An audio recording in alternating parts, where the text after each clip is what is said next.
Etnik Bisaya adalah salah satu etnik pribumi di Kepulauan Borneo. Etnik Bisaya biasanya tertumpu di sekitar daerah Beaufort, Sungai Padas, Sungai Klias di Sabah, dan Sungai Limbang di timur Sarawak. Suku kaum ini dikatakan mempunyai kaitan dengan suku kaum Visaya di Filipina. Walau bagaimanapun, menurut kajian, suku kaum ini hanya terdapat di Borneo sahaja. Visaya yang terdapat di Filipina langsung tidak mempunyai berkaitan rapat dengan Visaya di Borneo.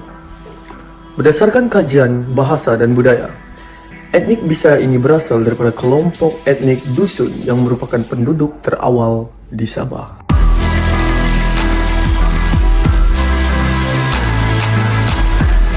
Gasing adalah satu permainan tradisional yang bertujuan menguji kepintaran pemain, memusingkan gasing supaya gasing cepat berpusing dalam jangka masa yang panjang.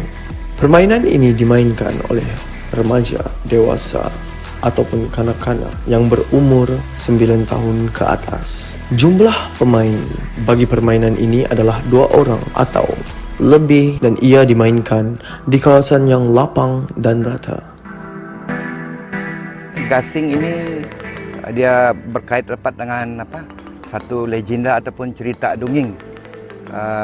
Cerita dongeng suku kaum Bisaya lah kan, bagaimana gasing ini boleh terhasil. Okey, pada zaman dahulu perkampungan Bisaya telah disarang oleh burung geruda. Apabila disarang burung geruda, masyarakat di kampung tersebut seakan-akan habis. Demi hari dia akan habis. Tinggal hanya 2 orang adik-beradik, yang mana 2 orang adik-beradik ini terselamat sebab telah disembunyikan oleh ibu bapa diorang di dalam sebuah baduk. Dalam sebuah baduk yang selebihnya memang habis dimakan oleh burung geruda. Jadi apabila diorang dalam baduk ni kan, dalam sembunyi adik-beradik ini, di mana nama adik-beradik ini yang si abang bernama Teguri-uri dan yang si adik bernama Teguran-uron. Jadi dalam baduk tu, diorang bersembunyi itu, diorang berbincang macam mana cara mau membunuh burung geruda ni. Sebab kita tinggal 2 orang, diorang cerita sama sendiri kan, sebab kita tinggal 2 orangnya. Kalau kita mati juga ataupun dimakan juga burung, berarti kita punya riwayat memang sudah habislah. Jadi dalam diorang berbincang tu kan, diorang telah mengambil keputusan, diorang telah mengambil ketetapan yang si abang ni bercadang untuk menghasilkan ataupun membuat gasing, di mana gasing ini akan mungkin mengkali berfungsi untuk membunuh burung geruda tersebut. Sudah ambil keputusan pada keesokan harinya, diorang telah pun masuk ke dalam hutan untuk mencari kayu yang sesuai untuk dibuat gasing. Pada zaman dahulu juga kita memang maklumlah bahawa di antara manusia ni kan boleh berkomunikasi. Manusia boleh bercakap dengan tumbuh-tumbuhan, manusia boleh bercakap dengan binatang. Orang bilang berinteraksi lah. Matanya baru kita tahu, kemudian kita cium, kemudian kita bagi telap di telinga ataupun di tupi kalau macam ni. Okay. Dia petua orang-orang Bisaya supaya bila kita masuk di hutan yang baru kita masuk, kita dilak begitu ketaguran oleh orang-orang halus. Dan kalau dia nampak begini, dia nampak oh itu kita punya kaum kerabat dia cakap. Jadi dia tidak kacau lah, dia tidak ganggu. Okey. Dalam diorang masuk pada hutan tu, diorang mencari kayu lah, mencari kayu yang sesuai, yang boleh bertahan berpusing selama 7 hari 7 malam. Jadi dalam perjalanan pertama, diorang jumpa satu kayu. Nampak kayu ni kan dia rimbun juga, besar juga dia punya pokok. Jadi setelah diorang dekat dengan kayu tu kan, diorang tanya. Diorang bertanya apa nama kayu, berapa ketahanan, kalau dibuat gasing berapa ketahanan dia boleh berpusing. Jadi yang kayu pertama ni kan diorang jumpa nama kayu tu nama Pulai. Nama Pulai kalau bahasa daerah dipanggil Tambilik. Jadi setelah ditanya, si kayu tadi kan bagi tahu, setelah ditanya berapa kemampuan untuk berpusing, si kayu tadi maklumkan bahawa saya tidak dapat paling lama pun dalam 1 hari 1 malam saja. sebab keadaan saya ringan, kemudian banyak getah. Jadi si abang dan si adik ini tadi jadi dia tinggalkan kayu tu, mencari lagi. Kemudian jumpa lagi satu kayu, satu pokok lagi. Tidak kurang juga dia punya besar dan rimbun juga. Dia tanya juga kayu ni, di mana sebelum tu kayu tu telah memperkenalkan diri bahwa nama kayu tu Bongkol. Bongkol, setelah ditanya berapa kemampuan boleh bertahan, boleh berpusing, si kayu ni, si Bongkol bilang, saya dah lama juga ni bertahan ni, paling-paling pun dalam 3 hari 3 malam. Bila disebabkan keadaan badan saya basah, banyak air, maka menyebabkan keadaan saya itulah tidak boleh berpusing lama. Jadi dalam dorang mencari, macam kira kepenatan sudah kali mencari kayu, belum ada lagi yang sesuai ini. Jadi dorang berehat di satu pokok lah, di satu pokok sambil menikmati bekalan yang dibawa tu kan. Jadi dorang menyandar di pokok ni kan. Dalam dorang menyandar ni kan dorang macam terdengar apa ni, macam ada bunyi yang bernaung-naung kan, berdengung yang menarik perhatian dorang. Tapi bila dorang mendongak ke atas, ternyata bahwa tempat dorang berhenti ini kan memang terdapat sebuah pokok besar. Jadi si abang dan si adik ini pun bangkitlah daripada dorang punya duduk. Dorang duduk tadi tu kan, dorang pusing-pusing tu kayu tu. Jadi apabila sudah dorang pun tanya nama kayu ni. Kemudian kayu tadi tu pun memaklumkan, bagi tahu bahwa nama kayu tu Belontos. Dan apabila dorang sudah berjumpa dengan kayu tersebut, maka dorang telah mengambil keputusanlah bahwa kayu tersebutlah yang akan ditabang untuk dijadikan gasing. Jadi itunya kayunya. Ito na. Ito na kayo, tite. May kung manapandayan mo makititi mga kayo. Nakuruli siya. Ito na. Ito na. Ito na kayo, tite.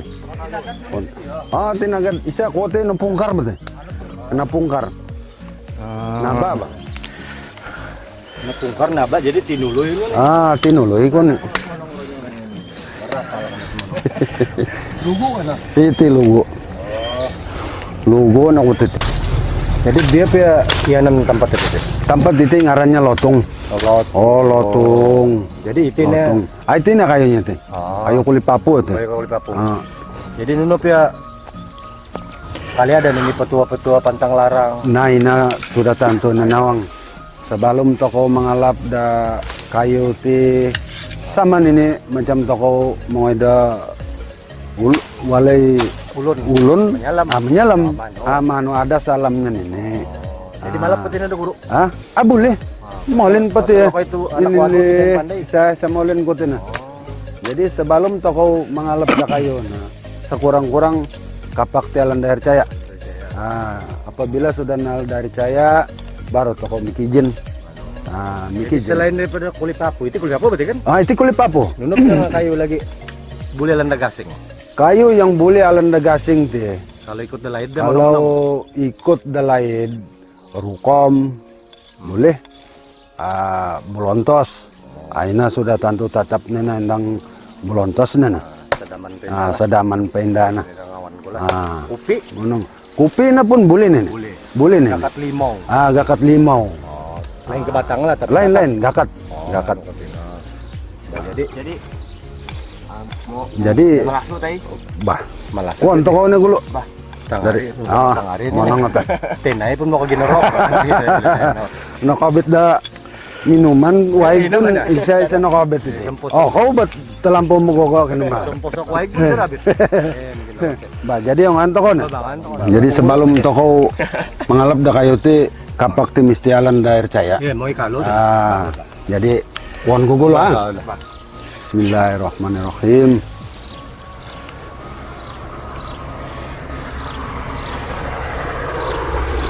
Jadi aku tu odo aki miki ampun miki maaf pokoi.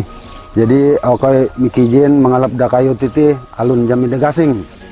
Ada menokai anggatu, ada menokai ngatai. Bismillahirrahmanirrahim.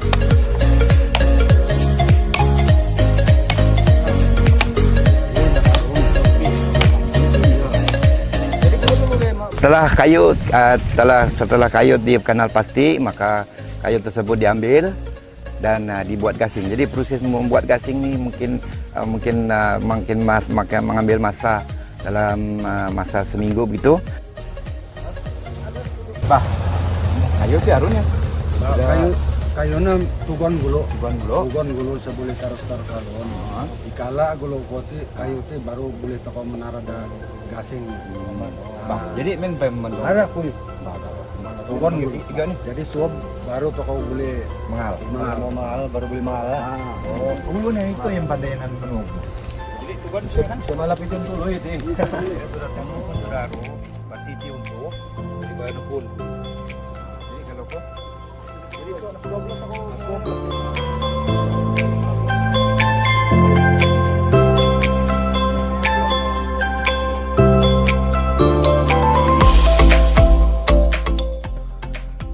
Sehari selepas sahaja kayu dikeringkan, kayu tersebut akan dibawa ke proses seterusnya, yaitu penghasilan gasing. Kayu akan dipotong mengikut cita rasa si pembuat gasing, dan kayu tersebut akan ditarah menggunakan parang, sehingga terbentuklah satu gasing yang diperlukan.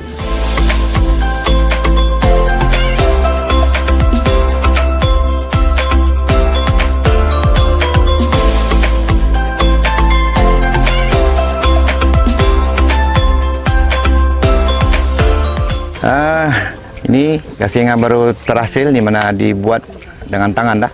Kita tarah, jadi mengikut arus kemajuan, arus kemudahan, di mana kita tidak lagi main tata lah, kita guna mesin sudah.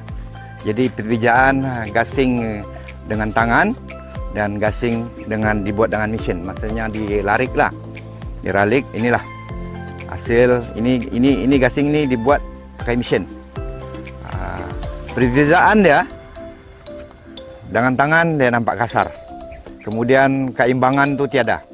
Ada yang binjul sana, binjul sini, walau macam mana pun digusuk, tetapi yang guna mesin memang nampak cantik, berkilat. Berkilat, keimbangan, membilangkan dia punya cukup menarik lah. Menarik, kalau kita pusing pun dia akan berbanding dengan gasing yang tangan ni. Kalau pusingan dia yang dibuat dengan mesin, memang pusingan dia laju, kuat, tahan dibanding dengan yang buatan tangan. Sebab perbezaan dia buatan tangan ni sama sekali kita nampak dia tidak seimbang. Dia akan kacau angin tu.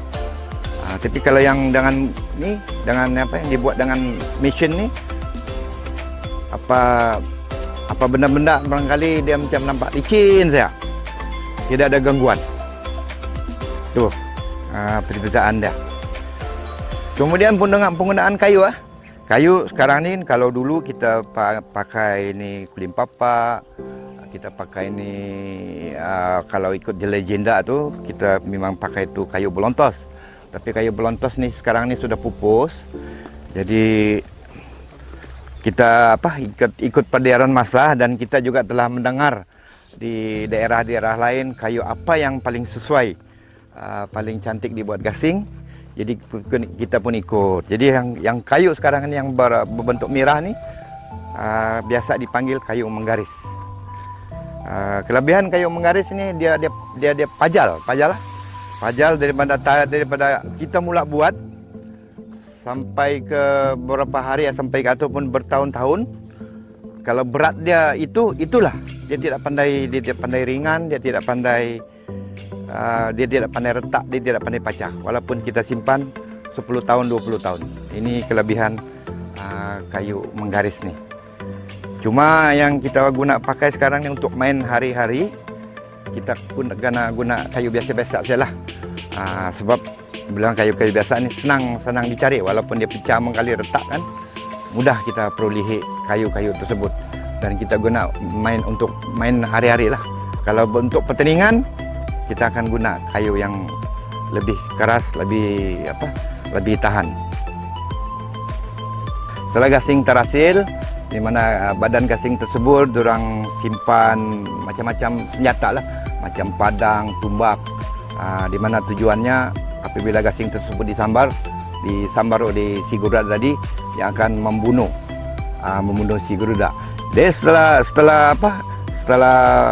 segala senjata yang perlu disimpan di badan gasing tersebut selesai, maka gasing tersebut telah dibawa di kawasan lapang, untuk dipusing, di mana kalau kurang-kurangnya kalau kita macam tempat yang menggali bahan kayu apa semua kan, ia akan mengganggu pusingan gasing tersebut. Jadi setelah dibawa ke kawasan padang, kawasan lapang, maka si abang tadi memusing gasing tersebut, dan yang si adik tadi dia mengambil peranan lain pula kan. Dia mengambil peranan lain di mana dia macam membuat macam-macam lah supaya di samping tu dia pukul tu baduk tempat orang bersembunyi itu tadi tu kan, pukul baduk, kemudian dia berteriak-teriak lah kan, teriak-teriak untuk menarik perhatian si geruda tadi. Dalam hari pertama si geruda belum timbul lagi, mungkin kali dia masih kanyang sebab dia makan orang-orang yang ada dari di kampung tersebut. Hari kedua pun begitu juga, belum lagi timbul. Hari ketiga baru nampak bayangan geruda ni. Di mana orang mengetahui bayangan burung geruda ni memang sudah ada, sebab apabila dia melebarkan sayapnya, keadaan macam panas terik itu dia akan jadi mendung. Sebab tertutup oleh besar sayap dia tu.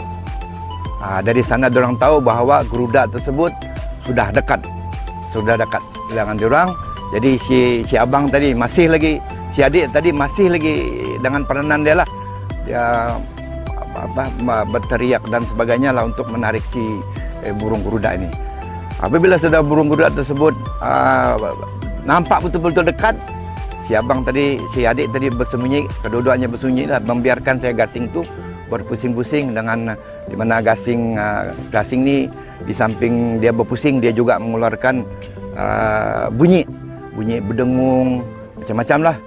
Jadi ini akan menarik perhatian si burung geruda tadi. Jadi apabila sudah si burung geruda dekat, dia sambar tu gasing.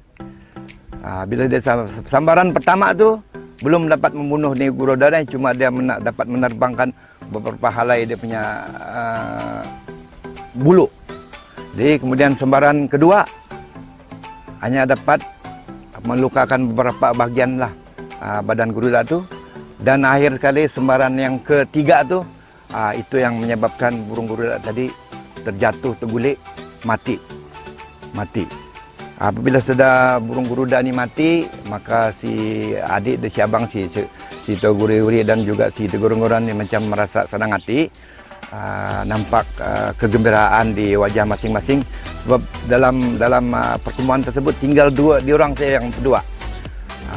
Jadi oleh kerana tiada lagi macam mau dipikirkan, maka diorang pun macam berpindah ke kampung lain lah. Diorang macam kira mencari jodoh untuk memperbanyakkan lagi jirat diorang kan. Setelah diorang mendapat jodoh daripada kampung-kampung wanita di kampung lain, diorang beranak pinak. Bila sudah diorang beranak pinak, diorang meninggalkan pesanan pada anak-anak cucu diorang supaya gasing ini diteruskan, dijadikan permainan tradisi, sebab gasing inilah yang telah menyelamatkan kampung tersebut, dan gasing ini juga yang telah menyelamatkan datuk nenek diorang daripada pupus. Proses menghasilkan gasing. Jadi sekarang ni kita akan cerita tali pula, penggunaan tali. Kalau sebelum dulu kita guna tali, kami panggil di bahasa daerah tangau belan. Tangau belan di mana pokok ni menjalar lah di mana-mana kan. Inilah tali yang diguna untuk main gasing. Sebab dia di samping dia lembut. Tengok macam mana. Lembut, dia juga ada ketahanan. Ketahanan kalau untuk 1 hari itu dia boleh bertahan untuk 1 hari lah. Kalau kita main bergasing untuk 1 hari dia tahan. Dan mudah dia senang mudah didapat. Di mana-mana pokok ni tumbuhan ni memang ada. Ini kita panggil tangau belahan. Inilah kayak diguna pakai dulu lah. Dan selepas itu kita datuk nenek kita juga ada dapat penemuan tali gasing juga. Mana tali ini kita panggil timbagan. Di mana timbagan ini terhasil daripada kulit kayu. Di mana kayu ini kita panggil topuk ataupun tarap hutan. Di mana kulit dia kita ambil, tapi walau macam mana pun dia ada proses dia jugalah. Kita tidak boleh terus jadi begini nih. Kurang-kurangnya kita jamur, lepas tu kita ketuk-ketuk. Apabila sudah dia macam merasa kering-kering, baru kita sulam, baru kita anyam, baru kita jalin, baru kita pintal, dan akhir dia akan jadi tali. Beginilah mereka bentuk tali ini. Ini kita panggil timbagan. Sebenarnya timbagan ni bukan saya tengok pun bukan setakat masyarakat di saya yang dapat menghasilkan, masyarakat lain pun ada saya nampak. Dorang ada berjual ni di tamu-tamu. Dia ni begitu jugalah dengan keadaan dia lembut. Tapi ini ketahanan dia memang kalah lah daripada yang awal tadi. Kita guna tangau belahan ni, ketahanan dia memang kalah. Mungkin dia bertahan 1 hari. Ini boleh bertahan berbulan-bulan. Lepas tu mengikut arus kemodernan juga, di mana macam-macam penemuan selain daripada tali timbagan, tangau, pada masa-masa sekarang ni kebanyakan pemain-pemain gasing lebih memilih pada tali yang orang bilang berkualiti tinggi lah. Macam ini tali dia memang daripada jenis kain, tapi ini orang bilang kan tali starting, sama ada starting sinso, starting mesin rumput pun boleh diguna pakai ya. Ini banyak nih. Kalau yang ini daripada benang tapi dipintal, boleh juga dihasilkan sebagai tali gasing. Ini kebanyakan yang ada sekarang ini yang jarang orang guna yang ini tangau. Kemudian ada juga lah yang masih menggunakan ini timbagan, dan lebih yang sekarang ni lebih kepada inilah tali starting ni, sebab mudah di mana-mana kedai atwe benda ni ada. Ketahanan pun memang boleh dipercayalah ketahanan dia. Lepas tu saya ingin memperkenalkan lah beberapa inilah ini sebahagian daripada gasing-gasing yang diguna pakai sekarang ni. Daripada tadi pada awalnya kita pakai dapu, yang keduanya kita pakai jantung pisang, seolah-olah jantung pisang, dan yang ketiga pidada, dan selebihnya orang bilang penemuan. Kadang-kadang seseorang pecinta gasing ni kan dia mencari kelainan, dia mencari macam menukar-nukar pisian gasing ni. Jadi inilah di antara pisian-pisian gasing yang terhasil.